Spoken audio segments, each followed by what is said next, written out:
Dans cette vidéo, je vais vous expliquer pourquoi deux vecteurs qui sont orthogonaux donnent lieu à un produit scalaire nul.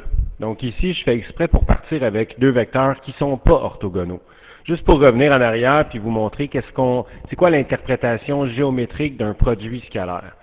Donc, un produit scalaire, c'est la multiplication entre la projection orthogonale d'un vecteur sur la droite qui supporte l'autre vecteur. Donc, si ici je m'organise pour avoir une projection orthogonale, ben, je pourrais dire que la norme du vecteur projection en rouge ici, multipliée par la norme du plus grand vecteur qui supporte l'autre, donnerait la réponse du produit scalaire. Maintenant, si je modifie un petit peu la position de mon vecteur ici, celui qui se projette sur l'autre, comme ça, et que je fais juste changer l'orientation, donc je change aussi l'angle entre ce vecteur-là et l'autre sur lequel il se projette, bien on va voir assez rapidement que sa projection devient plus petite que tout à l'heure. Et si je le fais encore une fois, comme ça ici, et que là je tends vraiment vers un angle qui ressemble à 90 degrés, une dernière fois, bien ce qu'on réalise, c'est que la projection devient réellement tout petite. Donc, imaginez-vous que cette projection-là n'existe pas. Eh bien, la raison pour ça, c'est parce que l'angle entre nos deux vecteurs serait un angle droit, ce qui veut dire qu'on a ici deux vecteurs qui sont orthogonaux. Donc, si je veux multiplier la norme de la projection de ce vecteur-ci sur le deuxième vecteur, bien, comme la norme de la projection de ce vecteur-ci sera nulle, 0 fois la norme de mon autre vecteur va donner 0 globalement, donc un produit scalaire nul.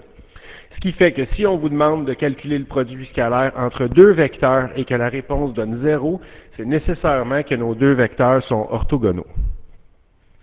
Maintenant, on va le vérifier avec le produit scalaire algébrique. Donc, si j'ai deux vecteurs qui ont les composantes suivantes, et que je vais faire le produit scalaire entre le vecteur U et le vecteur V, je vais faire le produit des composantes horizontales, donc 2 fois moins 2, additionné avec le produit des composantes verticales, donc 4 fois 1.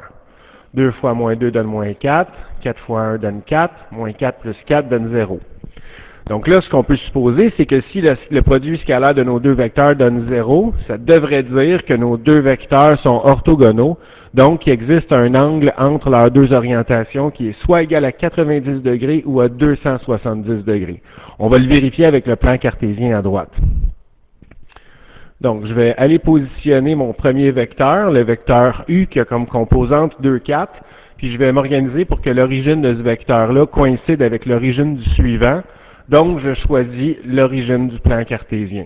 Donc, mon premier vecteur U est en 2, 4, comme ça ici, et le vecteur V a comme composante moins 2,1, moins 2,1, comme ça ici.